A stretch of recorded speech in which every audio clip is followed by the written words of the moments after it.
Hello, and welcome back to another episode of Inside Blitz. I'm LVC, and we're going to be looking at the 2022 season wins for the NFL. Just a first look. First and foremost, we're going to get out. We're going to get out of the way a handful of quick hitting subjects before we hit the season wins. Ted, what's going on with Watson? I can't keep up with what's going on with him. You said you had some new news on that. All right, well, good to be back with you guys. Deshaun Watson with the 22 civil lawsuits against him. Now they're saying 2 of them might happen in July and the rest next year. And there's a chance all of them will be delayed until after the season. So the big question is, how does this affect this season from the Cleveland standpoint? Does the league do anything? Can they do anything? Do they want to do anything before it actually hits the civil courts? And I think this puts everything in limbo. And remember, his salary is structured so he gets out of the way this first year. Oh, he gets a very low salary depending on whatever happens. So now everything's changed. Does Cleveland restructure his contract? It's really going to be fascinating. What do you think, Ron? Well, in the last show, we talked about the difference between him on the field and the backup being on the field. And now we don't know who's on the field when, this year, next year, or any year, and what difference does that make? So the league has some discretion, and I'm not sure they know what to do with this. They'd rather let it all play out. They have the right, even if he's innocent of all charges, to still levy a suspension like they've done in other cases. The timing is so strange right now. Basically, how I see it is the NFL doesn't have to act in April, so we're playing the waiting game. Yeah, I think we touched on that last week. You're exactly right, Ron. They can suspend him anyway, but they didn't like the way Cleveland structured that contract, and I think that they'll just wait until next season to penalize him. Because, with his nickel and dime salary this year, they don't want him skirting, basically the penalty that they want him to have. So I think that that's what's going to end up happening. Did you guys notice? I don't know what it is, but I barely saw it. But Tom Brady and Sean Payton almost ended up in Miami. That would have been absolutely awesome. What do you guys know about that story? Well, the stories are, I think it originated from Mike Florio, who was my former pregame weekly show guest on Sports USA broadcast. And Mike has great sources, so I got to assume that he knows something there. I mean, you never know if it's 1,000% correct, but boy, if it's all true, it tells you a lot about what was going on in Tampa before that. And, there was also, I guess it meant that whatever his thoughts, Tom Brady's thoughts of going back to San Francisco were totally out the window and had nothing to do with reality. I think Brady's first choice would have been San Francisco, but once Trey Lance was drafted, that was kind of out of the wind. He just wasn't going to go there. Here was his chance to play a couple more seasons and then prepare for life after football, but still be involved in football. Right.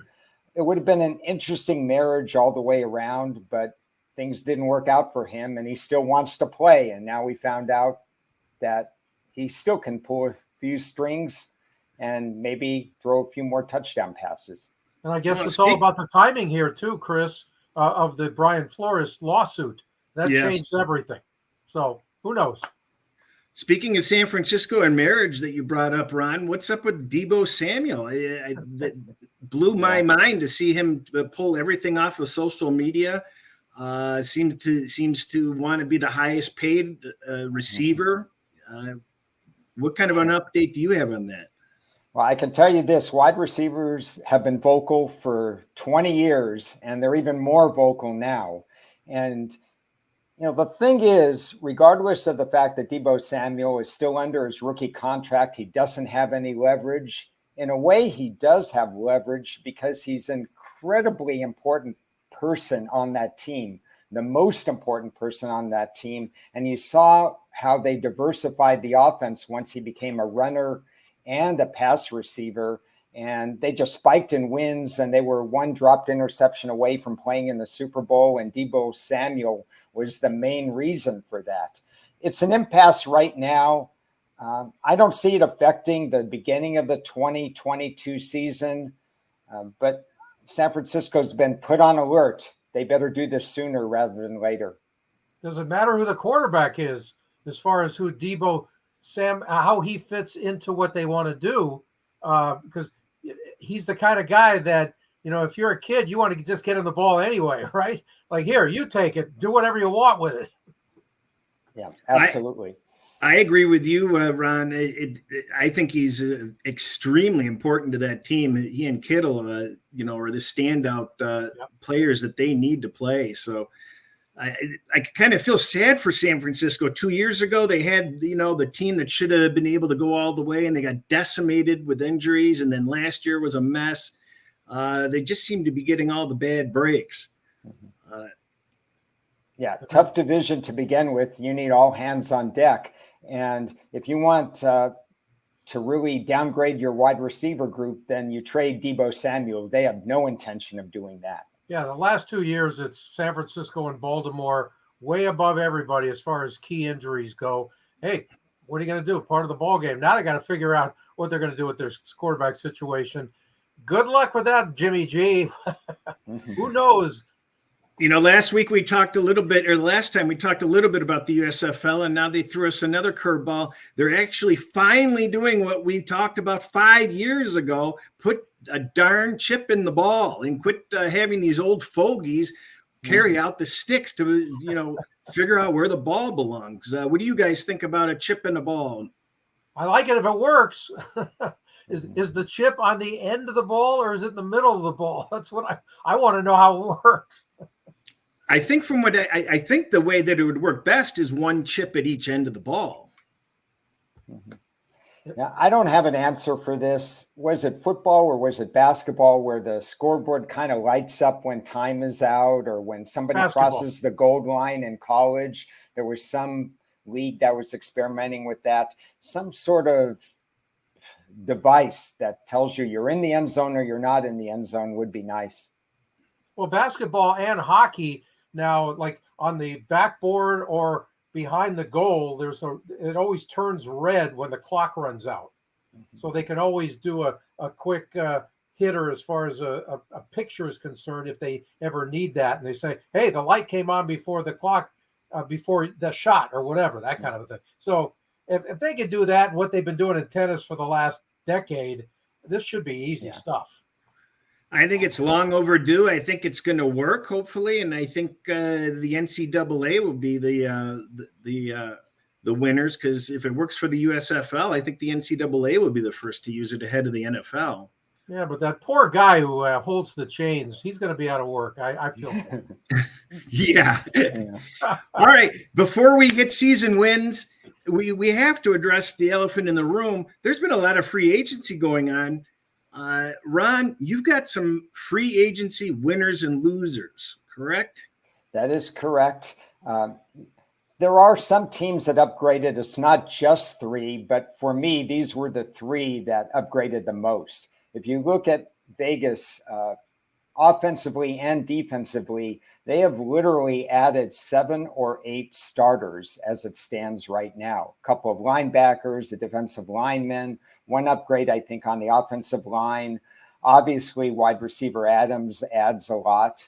They added a second wide receiver. I think that was Robinson. Don't quote me on that one, but I think in 3 wide receiver sets, he'll be useful in that area. So Vegas, they had a choice to make. Do they go all in or do they rebuild a little bit, tweak the roster, build for the long run?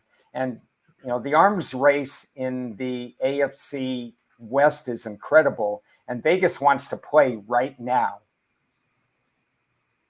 Any thoughts on Vegas before moving on to Miami?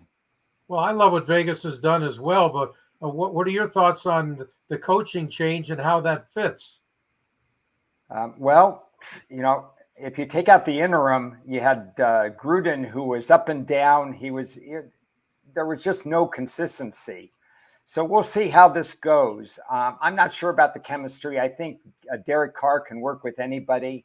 Yeah. And I think he'll demonstrate his leadership in the locker room. And that's maybe the most important thing. Well, when we get to season wins, we're gonna see that it still leaves them quite short, a game and a half lower than the rest of the teams in that division. So I think that they definitely improved themselves, but we're going to have to see it in action. And they've got a lot of moving parts with, recovering from last year's, unfortunate circumstances and the new head coach situation. Yeah. Can we include Cincinnati in that, though, as well? I mean, they needed to just get an offensive line, and they did it. So that should be a huge boost for them. I think Cincinnati is a huge, a top 3 upgrade. We came out of that Super Bowl talking about, okay, now they're going to be facing that first place schedule. Yep. They went injury free. They had all the breaks. They're going to be a bet under team. And, they've got a lot of believers in them now. I think they did a lot of good work. How come they're not on your top 3 list, Ron? They could have been right there, but because it was one position and that's pretty much all they've done with some other cosmetic areas, I decided not to include them because it was just one position. But no question, they've upgraded and they haven't lost that much. So they would be right behind these 3 for me. You look at Miami, they go from a defensive coach to an offensive coach. And then they said, hey, we need to upgrade your offense. We need to find out if Tua has what it takes to be a starter in the NFL. They're in free agency. They added 2 offensive linemen that are now their 2 best offensive linemen. They added 2 running backs with clear yards per carry advantages, over 5 yards per carry. So they're automatically the best 2 running backs on a team that was bottom 5. And then they added Tyreek Hill and another wide receiver as well from Dallas, I think. So you've got 6 upgrades immediately on the offense for Miami. I haven't seen anybody bring this up, but a lot of these moves were made before this Brady news, before Brady decided to come back to Tampa Bay. I think they were making these moves for Brady initially. That's why it all kind of comes full circle. What do you guys think? Could be. But I don't worry about the timing after the fact as much as that they did something well for the now. They are better now, and that's all that matters. And, you could be saying the same thing about like in Green Bay, with the Devontae Adams situation. Nobody ever saw that one coming the way it happened so quickly. And now they're in a giant hole. And let's see if they're able to get the now done immediately through the draft and maybe a trade as well. I wouldn't be shocked to see that in the next several weeks. So with Jacksonville, the roster had nowhere to go but up. Spending $72 million for Christian Kirk. Certainly he's your number 1 wide receiver, but he's not a number 1 wide receiver in the NFL. Jacksonville's better, but the amount of money they spent this year is going to impact them for how much money they have next year. I wish they would have portioned it out and got better year by year. They won't have as much money to spend next year. Yeah, the billionaire owner panicked, I think. And he's just saying we got to change the culture immediately and at least let this be a destination. But who truly wants to go to Jacksonville unless you're a kid and you just say, you know what, I want to play with the new great young, hopeful great young quarterback and see what happens. But it's totally in flux. You got, again, new coaches, new everything. So who the hell knows what's going to happen there? I think it's pretty clear that they started off the season on the wrong foot from the go. And we could see quite a bit of progress from this team when you talk about the optimism that they're going to have. I mean, when you've got players that don't like the coach, don't want to play hard for him like last season, and if they play hard combined with all these new additions, Jacksonville could surprise. I think that maybe that season win total may make some more sense up in the is it 6.5? We'll be at it in a moment. Yeah. Any other teams, Ted, that you think have improved a lot? Well, I mean, anytime you look at the situation in the AFC West, I mean, you gotta look at the Chargers and what they've done. I think defensively, and I like everything they're doing as an organization. I keep bringing it back. I don't know if I trust the coach. The coach thinks he's a little godlike and he can do whatever he wants. And if he keeps doing what he's doing, he's not going to be working there for as long as he should because he's still a young guy. But I like what the Chargers are doing as well. Ron, are the expectations going to be too high on the Chargers? Are they putting a little pressure on themselves this year? There's definitely pressure. At the very least, they must make the playoffs. They've missed the playoffs with a playoff-worthy team 6 of the last 7 years. It would be an enormous disappointment if they miss the playoffs, and they have to think they're right in line with winning the division, because when you switch to free agency losers, one of the teams in there is the top team, and that's Kansas City. And so if Kansas City has fallen closer to the pack in the AFC West, that gives a little bit of confidence to the other guys, Vegas, the Chargers, Denver with Russell Wilson. So it's going to be a dogfight in that particular division. And follow that up real quickly. The Chargers would have made the playoffs if it wasn't for Coach Staley. And that's the bottom line. That's true. One last winning team, I think. How strong are the Rams' moves in your eyes, Ron?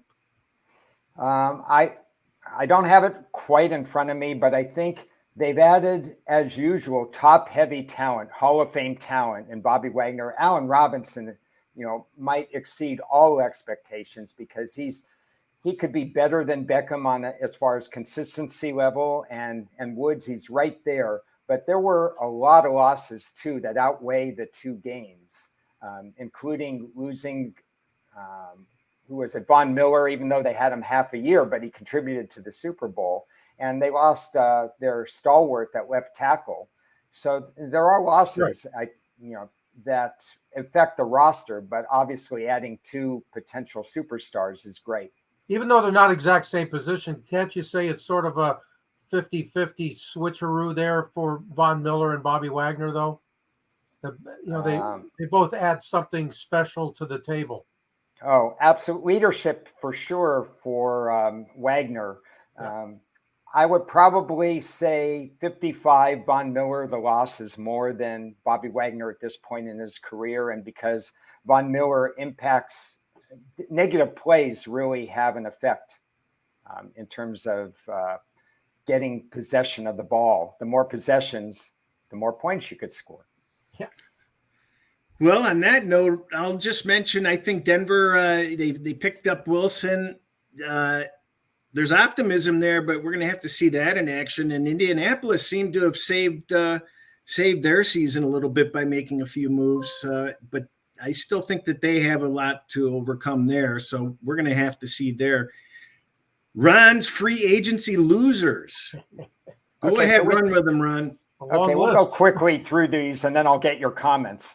Arizona lost. I mean, you look at those 4 players.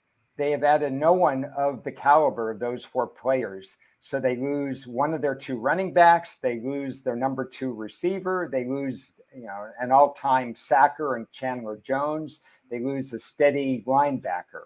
Chicago, how far down can they go now? They lose Allen Robinson. They lose 2 offensive linemen. They lose, their longtime linebacker and their sack leader. And they keep getting weaker at defensive on cornerback and safety, an area that's so important in a pass-happy league. Dallas, lost Gregory just when he was coming into his own. Of course, it was a big contract. It was hard to keep him. They lost 2 of their, key offensive line starters. They were a top 5 offense for so long. Green Bay is going to rebuild at wide receiver. They're going to have to rebuild at linebacker. They lost an offensive lineman. And we know Kansas City was tremendously impacted at wide receiver. But you also look at what they lost in the secondary. The instinctive Mathau is gone and 3 cornerbacks. These 5 clearly, to me, have some ground to make up. With Green Bay and Kansas City having 2 first-round picks each, there's hope for those teams. Yeah, to me, the 2 teams that stand out on your list, and it's a great list, Arizona and Dallas. Arizona, everybody kept saying they're playing over their heads. They're playing over their heads. They're streaky. They're this and that. And I think some of that has to do with their coach, who I don't trust as well, through the long haul. And now, last year when they lost their top receiver, everything, D-Hop changed everything. Their offense stopped. They stopped playing. And now you lose your other receiver in Kirk and some of these other key guys. I mean, they could be like just barely above Seattle, maybe. We'll see what happens with that. And Dallas is, they're in a bad division, so they can get away with murder in that one. But they're obviously not as good. Yeah, I agree with this list. This list looks pretty solid. I think Kansas City's not a loser in the long run, though. We touched on that before. They're piling up the draft picks and they're saving cap space. I think this is a one season kind of adjustment for them, and they'll be fine, if not better than ever.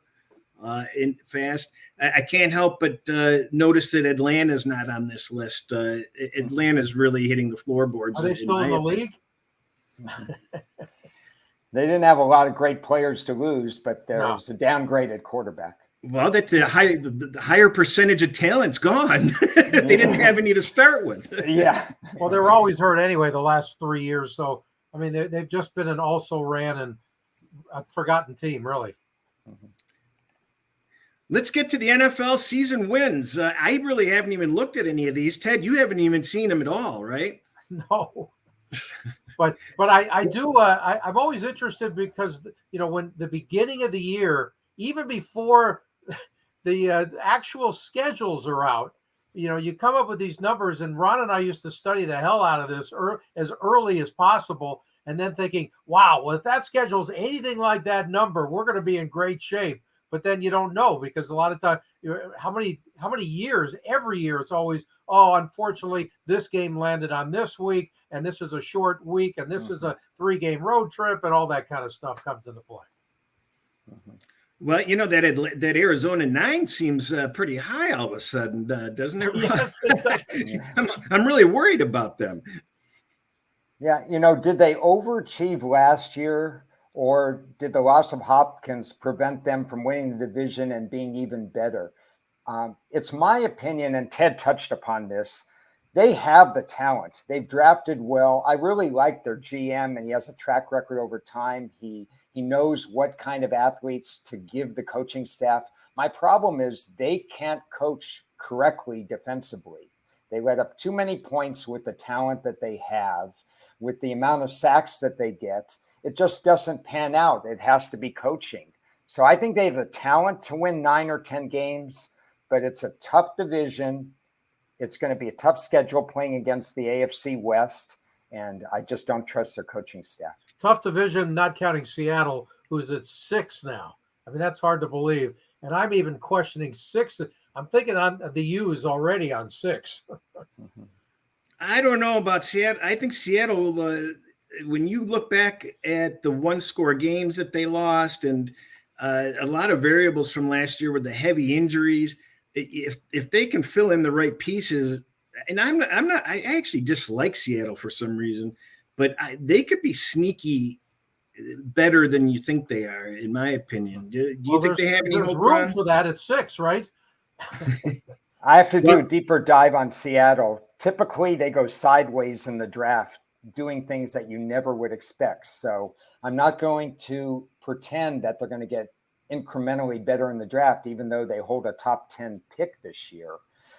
I'm just going to if they play it the way they have the quarterback situation right now, it's pretty scary that they're not going to be able to do the things offensively that other teams can do.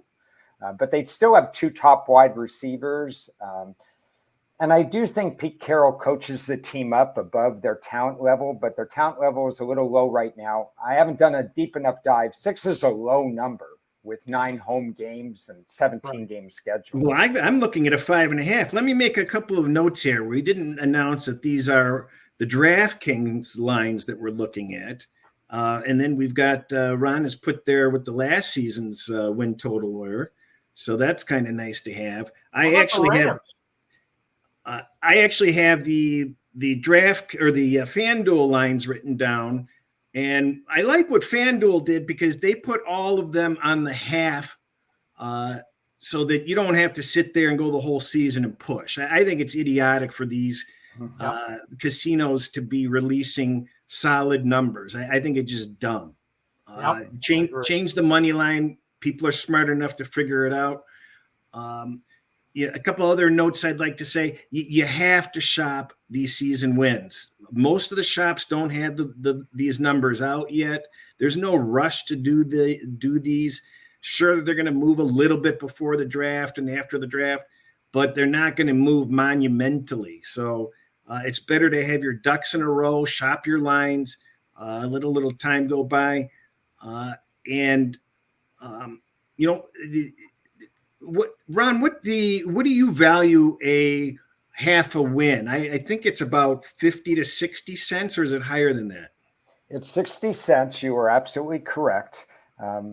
Some books will go a little bit lower, and that's good to know. I value, it's funny, you mentioned books should use the half line. If you're trying to middle something, if you think you have something early where you can middle inside, I like to latch on to even numbers in that way, because then you can hedge week 17 and 18 and do a lot of things. But if you're just doing this straight, if you have no intention of middling or hedging or doing anything else, I agree, the half number. Is it worth 60 cents? I don't know. It's a high price to pay, but the thing I like about having an even number, let's say you have a team, Atlanta last year at 7. It takes 8 to beat you. To go from 7 to 8, especially for somebody like me who will play a majority of season win totals under the total, that's when I value the actual hard number, not the half number. I agree with you 100%. I love the even numbers. Don't get me wrong, because they're middler and scalpers' dreams. Just looking at it from the house's point of view, I don't know why you want to write all that business and have a chance in hell of let's just say even 15% of it getting wiped off the books. Yeah, exactly. I agree. Yeah, you guys feel the same as I do about the Rams totals there? How do you go from 12 to 10.5 after winning the Super Bowl, and you really haven't lost that much yet? I mean, as far as talent is concerned, and we know they're going to have another tough schedule, obviously. But 10.5? Too high. Well, that's another thing I should have mentioned. Why? Is we don't know the schedule flow to any of these teams. No, we don't. Well, you why could is that have too high? 17-game schedule. Why is that too high? Too high because you can point to 4 or 5 reasons why they got lucky to even get to where they did to win the division. Now they got the first place schedule. They're going to have peaks and valleys because they're going to be on prime time. They're going to have short weeks. We don't know what they are, like you guys said,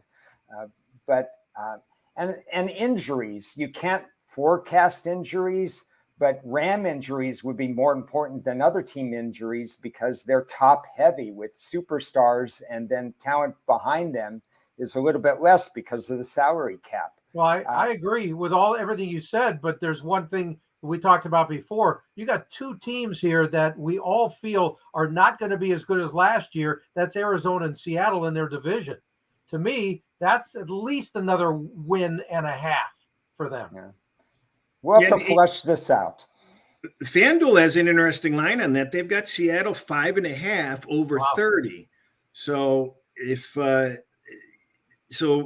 depending on which side you like, those are 2 good lines because it's within the 60-second or 60-cent gap, and that's when you're shopping these lines and you're factoring each half a game at 60 cents. You've got to factor that in.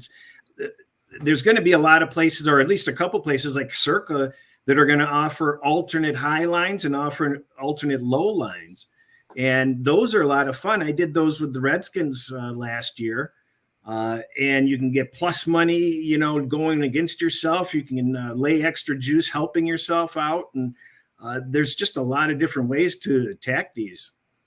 Yeah, when you have alternate line opportunities, it's a gold mine. It's an absolute gold mine because alternate line at one place could lead to hedging or scalping or middling opportunities. Plus, you get the chance to move it to a whole number, like moving Jacksonville to 7 or 8 wins last year with Urban Meyer at coach was almost found money if you believe that Urban Meyer was not suited for the NFL. I got a question for both of you guys.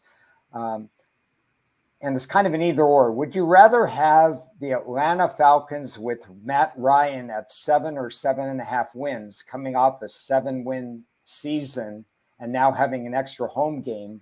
Or would you rather have Atlanta right now sitting at, let's say, 5.5 or 6 wins? I know it says 5 there, but I think I've seen 5.5 or 6. So a full 1.5 or 2 games lower without Matt Ryan.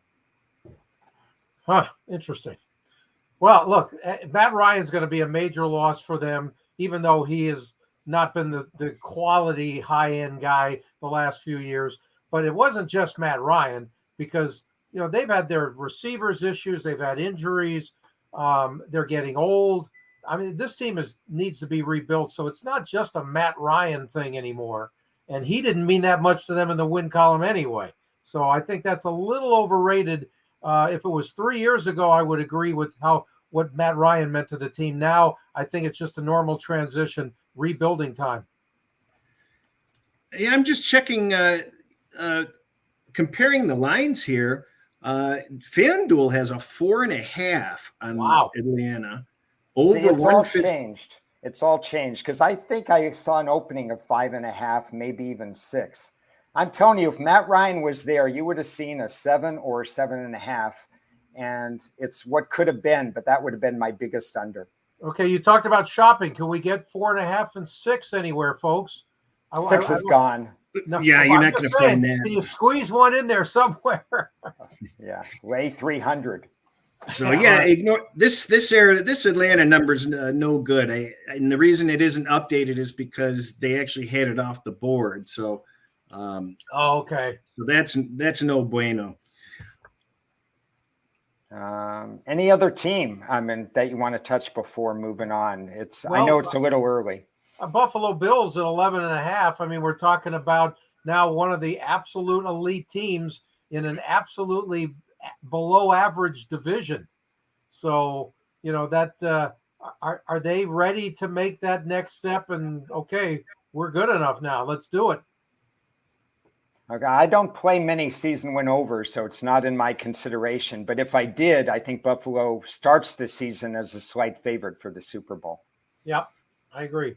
If you total up all the numbers that these places are on, it's going to total up to more games than are played in the NFL season. So there's always going to be a little bit of extra value looking towards unders. It doesn't mean you can't play overs, but just be aware of that.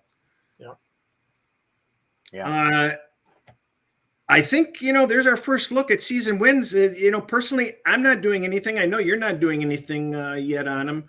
I'm just sitting back and waiting. There's just no need to rush into it. If you lose a little bit of a line, oh well. Mm-hmm. Yeah, unless you have a strong feeling. But Ron, how would this be great these days with the technology? If we could have gone into Vegas like the way we used to do it and shop from hotel to hotel to hotel and have that as a live podcast. Can you imagine that? People. Oh yeah, I mean, so much fun.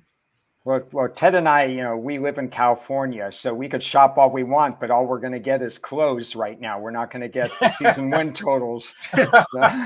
So down the road, we might be able to do a little shopping show. If we're still around in 2027, we'll have that show for you.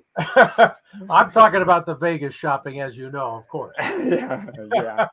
Living here in Vegas, this is where the NFL draft is, and they're going to have a nice setup on the Bellagio water out there. Boy, it better not be weather like today. We had 75-mile-an-hour winds yesterday. It was 48 degrees an hour ago when I looked.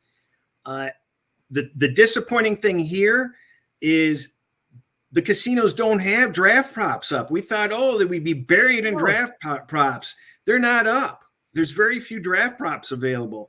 And another thing is there's just nobody's really talking about it. There's no enthusiasm yet. So there's not the feeling in the air that it's a big deal yet. And I'm sure that'll turn around by this weekend. But Ron, we're going to be doing a draft show update. Some of the things that we're going to be looking into, why don't you touch base on? Okay. One of the reasons why there's not as much of a draft buzz is because of that very first statement. We're pushing quarterbacks up that may not make it in the NFL. If this was a mediocre draft with the quarterbacks that we had last year or the Joe Burrow year, we'd be already talking about it. But instead, this is a very deep draft with very poor quarterbacks. So the ratings are all over the place. You look at one place, you got somebody drafting number 2, number 6, number 8, number 9, Seattle, Atlanta, Detroit. You look at other places, and my own personal feeling, we'll get into this down the road. We're going to go fast now. But I wouldn't draft a quarterback before pick 16. That's for later. We got wide receivers. We got probably 5 wide receivers that'll go in the first round, but we don't have a consensus as to who's the top wide receiver. We've got teams like Jacksonville and Houston. They have to decide, do I want to go edge rusher with my first pick or offensive tackle? The Jets and the Giants have 4 of the top 10 picks. Where do they go first? Because if they take one position, the other position may not be available for them. And then we go into, what am I thinking right now? I have 5 players, and not everybody has quarterback Gardner, the cornerback from Cincinnati, in the top 7, but I do. These 5 people, I think, are locked into the top 7 of the draft. That leaves 2 slots open. If you look at Trayvon Walker, one fantastic year at Georgia, but it's 1 year only. Does he go number 2? Is there buzz for number 1? Does he drop to 5, 6, 7? Where does he fit? Hamilton is supposedly a generational safety, and he may very well be that, but he's got to be protected because he doesn't have the speed that safeties have right now. Who goes quarterback? Does a quarterback drift into the top 6, 7, 8, 9? And then I have a bunch of people. If I have 5 people locked into the top 7, I have about 7 people that could get in there as well. And it's fascinating what the Jets, Giants, and others are going to do. And here's your tease, what I think we're going to be discussing a little bit later on. The draft props, like Chris said, they're coming. They're not here yet, surprisingly, only in a handful of places. The multiple 8 teams with first-round picks, never before have we ever seen that. What's the quarterback strategy? What do we think? What's going on? What do the GMs think? And it's always fun to forecast trades. Is this any different than normal, though, as far as the draft props? I always thought that they didn't really come on strong. There might be a couple here or there until basically a week before. Isn't that correct? Last year, you had these draft props up about 20 days in advance. Wow, okay. In a lot of places, including over-under. Would a particular wide receiver be picked over-under number 15, number 17? By this time, we would have had some places with 50 draft props. It's very slow this year. Okay. I think you touched on it, Ron. There's just not that excitement of these, huge superstars coming out. It's a wide draft, but not a top-heavy one. Yeah. Ted, tell us about your book. Hey, there it is. Touching Greatness. It's on Amazon. Thank you very much for mentioning it. I had a chance to be on NHL Network yesterday, and we had a nice chat about the hockey chapter. Of course, there's a little bit of everything in there, including Aaron Rodgers. Aaron who? You are so prepared, aren't you? Monday Night Football, the old days. Anyway, good football chapter in there as well, covering the sport as I have over the decades. Thanks for mentioning it. And Ron, we know what you're up to. You're working on the draft, and as you laid it out, we're planning on doing something similar to the Pythag video, where I haven't done a lot of this draft stuff before. So we're going to open that one up with, the little bit of the basics, and then we're going to dive deep into it. So not exactly sure when that's coming out, but that will be quickly. Should be in the next couple of days or so. With that, just one thing to add there. I think we can approach it from a handicapping standpoint and from just people that are fascinated with the draft itself, because, like I've said, there's so much you could talk about in the draft, and we'll try to hit it from all angles. Beautiful. That sounds good. We're trying to limit these shows. We're at our little bit over our time, and we appreciate anybody that showed up. Please feel free to hit comments, and we will see you guys again soon. Sounds good, guys. Thanks.